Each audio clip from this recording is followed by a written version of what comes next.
a waitress who never stops smiling, a customer who recognizes that face from somewhere, and a missing person poster that will turn everyone's lives upside down. What happened to her, and why did no one notice before? There are certain stories that begin in a simple place, a roadside diner. The smell of stale coffee mixed with frying oil. The kind of place everyone passes through, but no one truly pays attention to. And it was in exactly such a place that it all began. The waitress's name was Sophie, or at least that's what everyone knew her as. Brown hair, always tied in a ponytail, a clean uniform, and that smile. That damn smile that never left her face. She worked the afternoon shift, always punctual, always polite, always smiling. But there's something about smiles that we forget.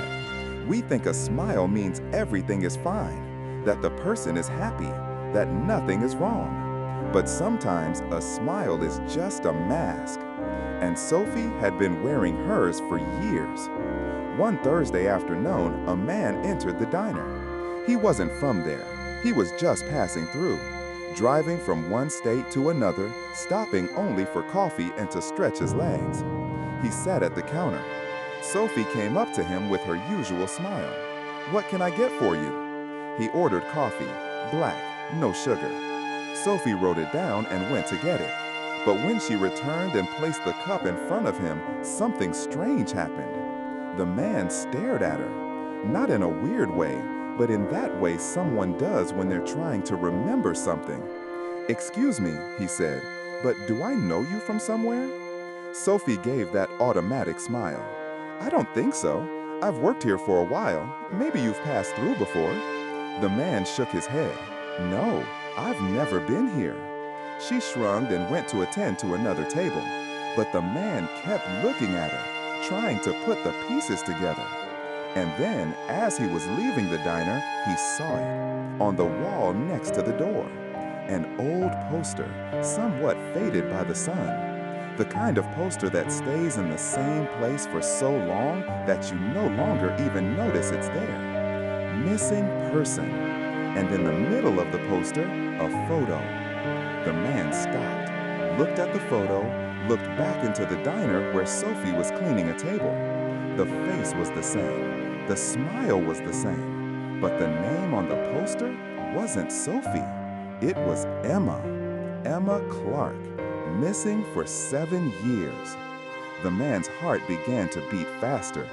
He took his cell phone from his pocket and photographed the poster. Then he went back into the diner. Sophie was at the counter, writing something in a notebook. "Sorry to bother you again," he said, trying to keep his voice calm, "but I need to ask you something. What's your full name?" Sophie looked up. The smile was still there, but something in her eyes changed. A small shadow. Quick. Sophie Martin. Why?" He showed her the photo on his cell phone, the poster. "Because this girl here looks a lot like you." Sophie looked at the screen, and for a second, just 1 second, her smile faltered. But then it returned, stronger, brighter. "Many people look alike," she said, "but it's not me." The man didn't insist, but he didn't believe her either. When he left the diner, he called the number on the poster, the number for Emma Clark's family. On the other end of the line, a woman answered. Her voice was tired, as if she had answered 1,000 calls like this, and all of them were false hopes. "Hello? Hi, my name is Daniel. I know this might sound crazy, but I think I found Emma Clark." Silence on the other end. Then the woman's voice became shaky. "What?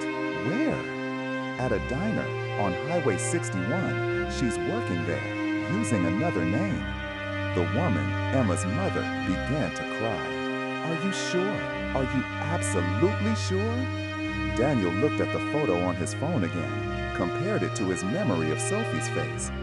"I think so, but you need to come see for yourself." 2 days later, Emma's mother arrived at the diner.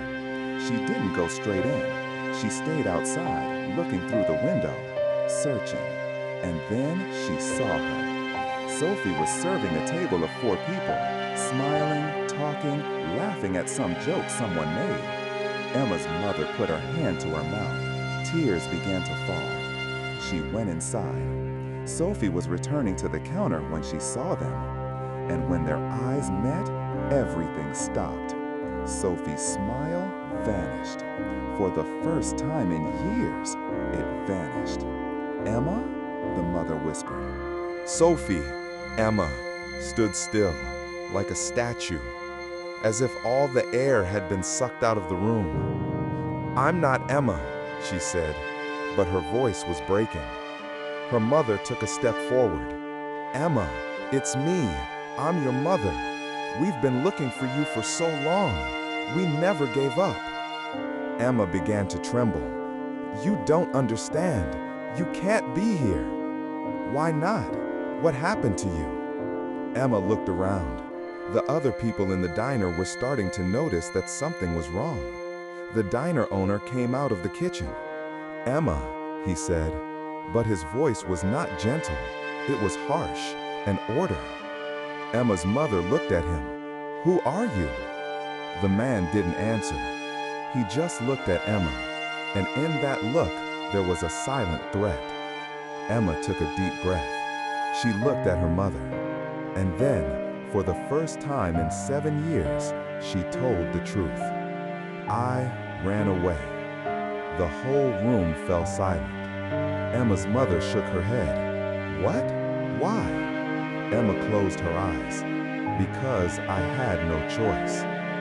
And then, slowly, she began to tell her story. 7 years ago, Emma was 18. She was in her senior year of high school. Everyone thought she had a perfect life, a good student, a seemingly loving family, friends. But behind closed doors, her life was a nightmare. Her stepfather, the man her mother had married after Emma's real father died, was abusive, controlling, violent. Emma tried to tell her mother, but her mother didn't believe her, or didn't want to believe her. She loved that man, and in her mind, Emma was just trying to cause trouble. So Emma realized no one was going to save her. She would have to save herself. She saved money, secretly, little by little, until she had enough to buy a bus ticket far away. And one night, she vanished. No note, no goodbye. She just left. She changed her name, cut her hair, got a job at a roadside diner where no one asked questions. And for 7 years, she lived as Sophie, always smiling, because if she stopped smiling, someone might realize something was wrong. When Emma finished her story, her mother was crying. "Why didn't you tell me? Why didn't you say it was that bad?" Emma looked at her with tear-filled eyes. "I tried, but you chose him." Her mother shook her head. "I didn't know. I swear I didn't know." "But now you know." There was a long silence. And then Emma's mother said something that changed everything. "He's gone. Your stepfather. I left him 3 years ago. I realized the kind of man he was. And I've spent these 3 years looking for you, wanting to tell you I'm sorry, that I believe you now." Emma looked at her, searching for signs of a lie. But all she saw was regret and love. It took time. It wasn't easy. But Emma and her mother began to rebuild their relationship. Emma went home, not to the old house, but to a new one where she felt safe. She stopped using the name Sophie, stopped smiling when she didn't want to. And for the first time in 7 years, she truly began to live. Emma's story reminds us of something important. Sometimes, the people who seem happiest are the ones carrying the heaviest secrets. A smile can hide a lot. And sometimes, all a person needs is someone who truly sees them, someone who notices, someone who cares enough to ask.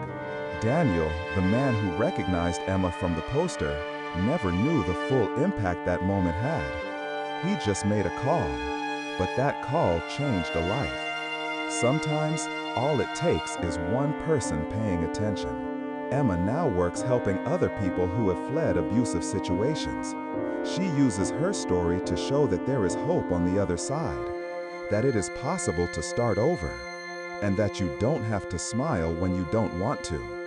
The missing person poster was taken down from the wall of that diner. Emma was found. But not just found, she was saved. If this story touched you, subscribe to the channel for more stories like this.